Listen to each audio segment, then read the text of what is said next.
My amendment uses the Holman Rule to reduce the salary of Secretary Pete Buttigieg to $1. Marjorie Taylor Greene is on a little bit of a power trip.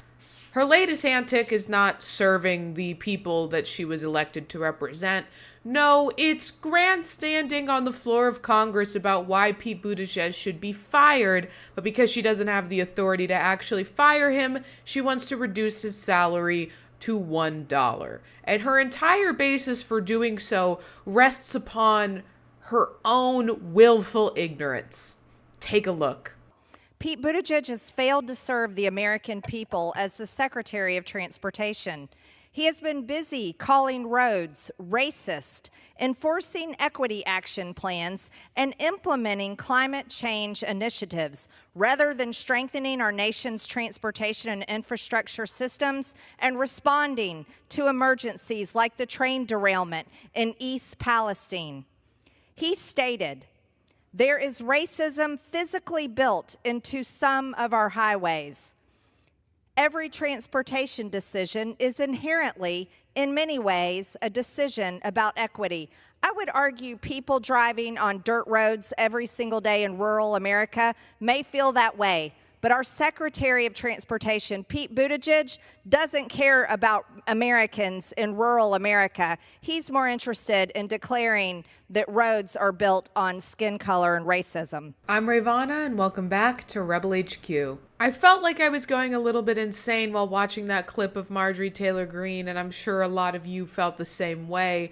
As she sits there and talks about how there's a disparity between infrastructure spending between rural and urban areas, but also can't imagine that it might be possible that some infrastructure was intentionally designed to exacerbate racial segregation. That infrastructure spending isn't also lacking in predominantly poor and predominantly black and brown communities. But I'll be clear, I don't believe that Marjorie Taylor Greene's attacks on Pete Buttigieg have anything to do with her having some sort of ideological opposition to what he stands for and what he represents.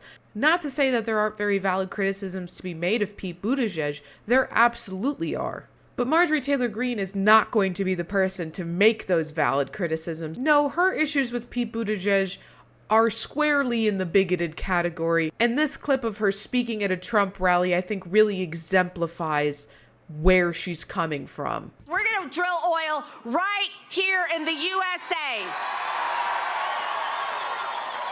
And you know what? Pete Buttigieg can take his electric vehicles and his bicycles, and he and his husband can stay out of our girls' bathrooms. For anyone watching who didn't know, Transportation Secretary Pete Buttigieg is a gay man. And Marjorie Taylor Greene is being horrifyingly, and obviously what Marjorie Taylor Greene was attempting to do was get a rise out of Pete Buttigieg. Now, following the rally, Pete Buttigieg went on Fox News to address the comments she made, and I think he did it in the best way possible because he definitely didn't take the bait. Not the bait that Marjorie Taylor Greene laid down, or the bait that you can see this Fox News host working into the conversation. Take a look.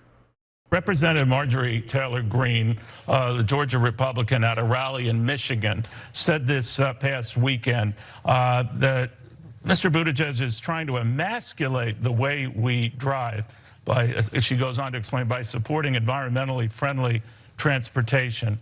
But what did you think of her wording?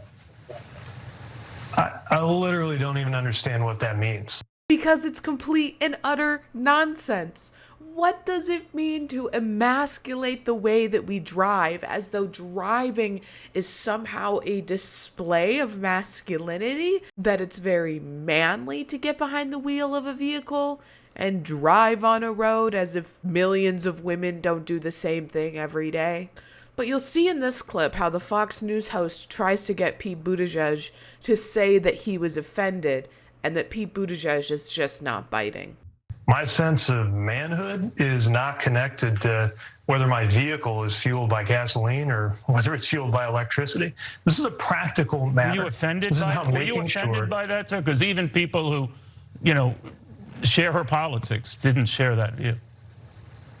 It was a strange thing to say. To be honest, there are other members of Congress that I pay more attention to when I'm thinking about opinions that really matter or ideas that are going to be critical to engage with. If there's one thing Marjorie Taylor Greene's never been accused of, it's being a critical thinker. Now let's talk a little bit about this amendment that she's introduced to reduce his salary to $1. The Republicans did adopt this amendment to their fiscal 2024 Transportation HUD spending bill. Now, it still needs to be approved by the full House, and it stands absolutely zero chance of passing the Senate. And Marjorie Taylor Greene and every other Republican member of Congress knows that this bill will not pass, and they know that this amendment kills the bill. But for Republicans, it's not about legislating. For Republicans, it's not about actually representing their constituents. And Marjorie Taylor Greene, who used her time on the floor to talk about how rural areas don't have equal access to roadways and that residents in rural areas are forced to drive